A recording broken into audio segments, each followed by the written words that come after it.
2016 ശേഷം ആ മണ്ഡലത്തിൽ എന്ത് സംഭവിച്ചു എന്നുള്ളതാണ് ഏറ്റവും പ്രധാനപ്പെട്ട സ്ഥലം എന്ന് പറയാം. നിലമ്പൂർ മുനിസിപ്പാലിറ്റി ഭരിച്ചുകൊണ്ടിരുന്ന ആരെന്നറിയോ? കോൺഗ്രസ് ആണ് ഭരിച്ചുകൊണ്ടിരുന്നത്. അവിടെ ആകെ എത്ര സീറ്റാണ് ഉണ്ടായിരുന്നത്? 4 സീറ്റ് മാത്രമേ LDFിൻ്റെ കയ്യിലുണ്ടായിരുന്നു. അത് 22 സീറ്റായിട്ട് ഇപ്പോൾ കൂട്ടി. ആര് കൂട്ടി? LDF കൂട്ടി. ഏറ്റാണ് അത് ആരാ ഭരിച്ചുകൊണ്ടിരുന്നത്? ഈ പറയുന്ന ആര്യാണ് ഷൗക്കത്ത ഭരിച്ചുകൊണ്ടിരുന്നത്. ആ സീറ്റിൽ നിന്നുള്ള ഈ 22 വോട്ട്, ഏകദേശം 40,000 വരുന്ന വോട്ടിൽ നിന്നും അതെന്ന് പറഞ്ഞാൽ കോൺഗ്രസിൻ്റെ കുത്തക സ്ഥലമാണ്. ആ കോൺഗ്രസിൻ്റെ കുത്തക സ്ഥലത്ത് നിന്നും 22 വാർഡ് മെമ്പർമാരെ ഈ പറഞ്ഞ നിലമ്പൂർ മുനിസിപ്പാലിറ്റിയിൽ ഉണ്ടാക്കി. ആ 22 മെമ്പർമാർ ആരാ? LDFിൻ്റെ ആണ്.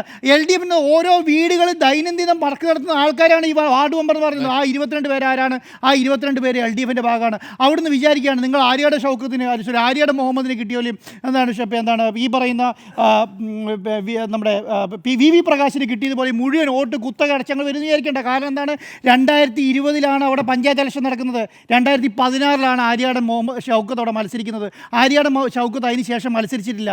അപ്പോൾ ആ അർത്ഥത്തിൽ ഞാൻ വിചാരിക്കുന്നില്ല നിലമ്പൂർ മുനിസിപ്പാലിറ്റിയിൽ നിന്ന് അത്ര വോട്ട് കിട്ടുന്നുള്ള കാര്യം.